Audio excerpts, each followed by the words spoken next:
ನಮಸ್ತೆ ಎಲ್ರಿಗೂ.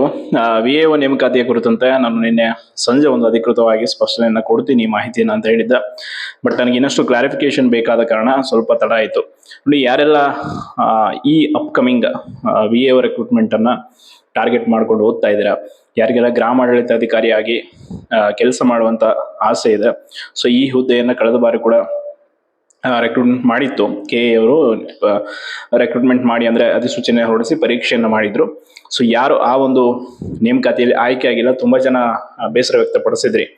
ಕಾರಣ ಒಬ್ಬೊಬ್ಬರಿಗೆ ಒಂದೊಂದು ಡ್ರೀಮ್ ಜಾಬ್. ನೋಡಿ, ಕೆಲವರಿಗೆ PC ಆದರೆ ಖುಷಿ, ಸಾಕಪ್ಪ ನಾವು PC ಆದರೆ ಓಕೆ, PSI, ಕೆಲವರಿಗೆ FD SD, ಈ ರೀತಿ ಒಂದು ಗುರಿ ಇರುತ್ತೆ ಸ್ಪಷ್ಟವಾಗಿ.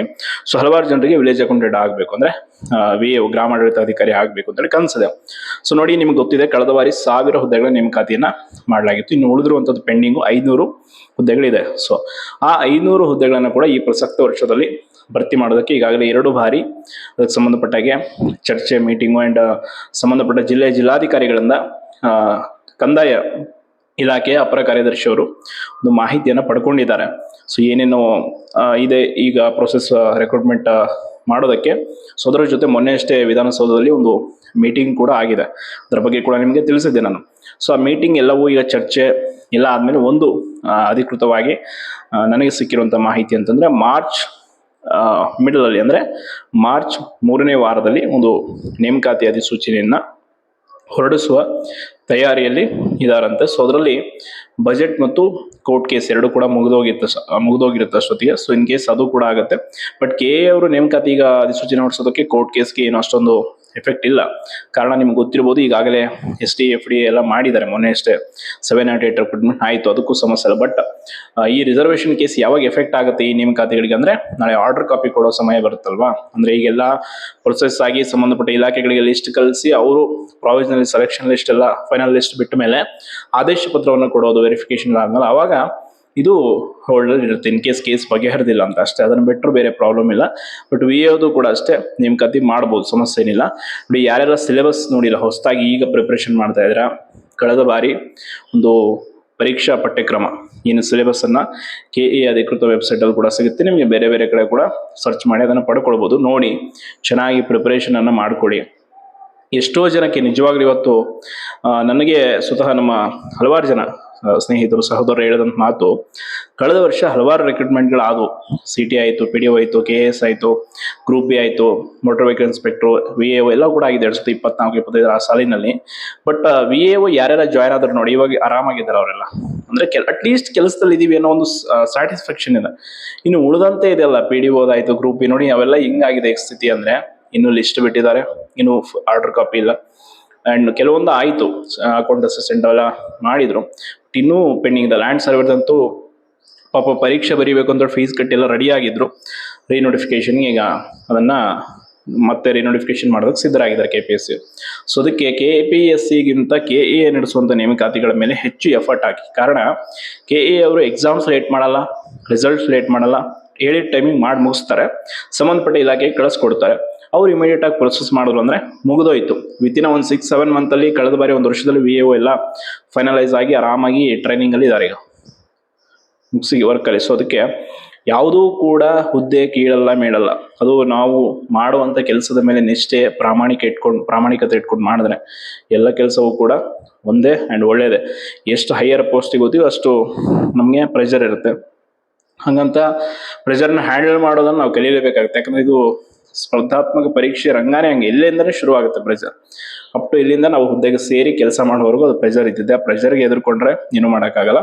ಸೊ ಅದಕ್ಕೆ ನೋಡಿ, VAO ರೆಕ್ರೂಟ್ಮೆಂಟಿಗೆ ಯಾರು ಕಾಯ್ತಾ ಇದ್ರೆ ಸರಿಯಾಗಿ ಸಿದ್ಧತೆಯನ್ನು ಮಾಡ್ಕೊಳ್ಳಿ. ಸಮಯ ಇಲ್ಲ. ನೋಟಿಫಿಕೇಶನ್ ಆದಮೇಲೆ ನಿಮ್ಗೆ ಗೊತ್ತಿದೆ, KA ಅವರು ತುಂಬ ಕಡಿಮೆ ಟೈಮ್ ಕೊಡ್ತಾರೆ.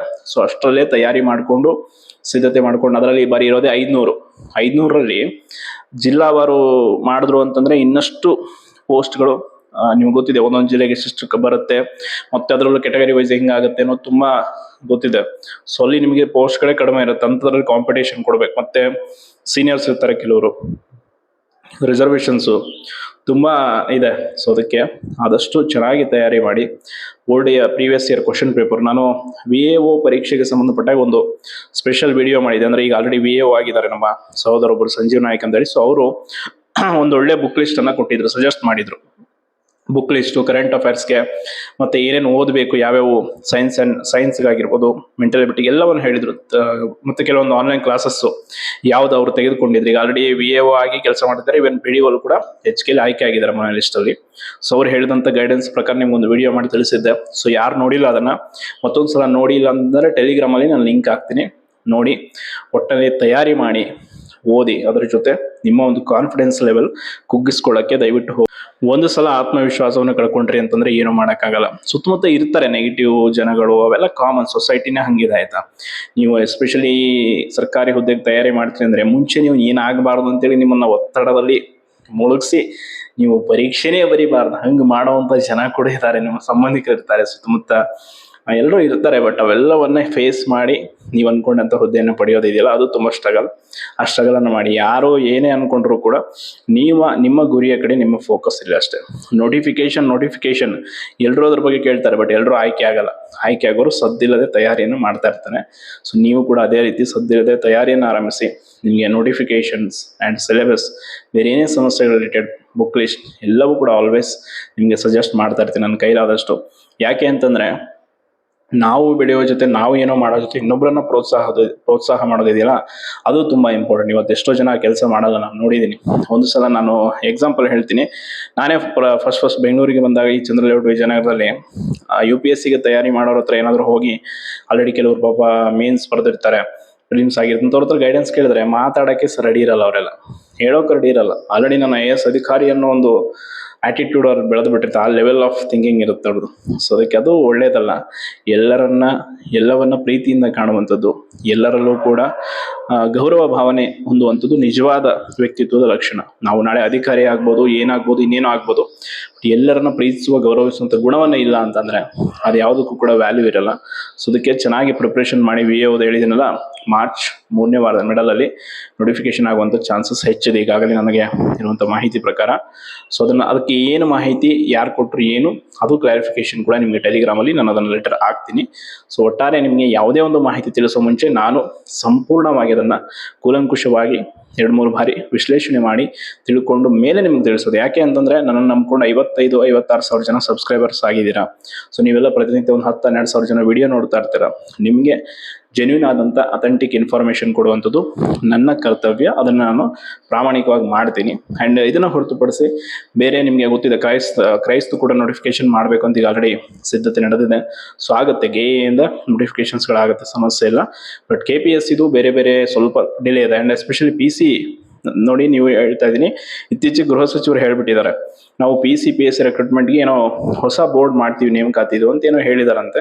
ಸೊ ಇದನ್ನು ಯಾವಾಗ ಮಾಡ್ತಾರೋ ಗೊತ್ತಿಲ್ಲ, ಅವರು ಹೇಳೋದೊಂದು ಮಾಡೋದೊಂದು. ಸೊ ಸದ್ಯಕ್ಕೆ ಹಿಂಗಿದೆ ಸ್ಥಿತಿಗತಿ. ಒಟ್ಟಾರೆ ನಿಮ್ಮ ತಯಾರಿ ನಡೀಲಿ, ಯಾರೂ ಕೂಡ ಡಿಮೋಟಿವೇಟ್ ಆಗಬೇಡಿ. ಯಾರು ಏನಾದರೂ ಅಂದ್ಕೊಳ್ಳಿ, ಅವ್ರ ಬಗ್ಗೆ ತಲೆ ಕೆಡಿಸ್ಕೊಳ್ಬಿಟ್ಟು ನಿಮ್ಮ ಅಂದ್ಕೊಂಡಂಥ ಪ್ರಯತ್ನ ಪಡಿ. ಆಗಿಲ್ಲ ಅಂದರೆ ಮುಂದೆ ಏನೋ ಒಂದು ದಾರಿ ಸಿಗುತ್ತೆ, ಅದು ಮಾಡ್ಕೊಂಡು ಹೋಗಿರಂತೆ. ಯಾರಿಗೂ ಇದೇ ಫಿಕ್ಸು ಇದೇ ಇಲ್ಲ ಅಂತಲ್ಲ, ಪ್ರಯತ್ನ ಮಾಡೋದು ನಮ್ಮ ಕರ್ತವ್ಯ. ಫಲಾನುಫಲ ಆ ದೇವರಿಗೆ ಬಿಟ್ಟಿದ್ದು ಅಂತ ಹೇಳ್ತಾ ಧನ್ಯವಾದ.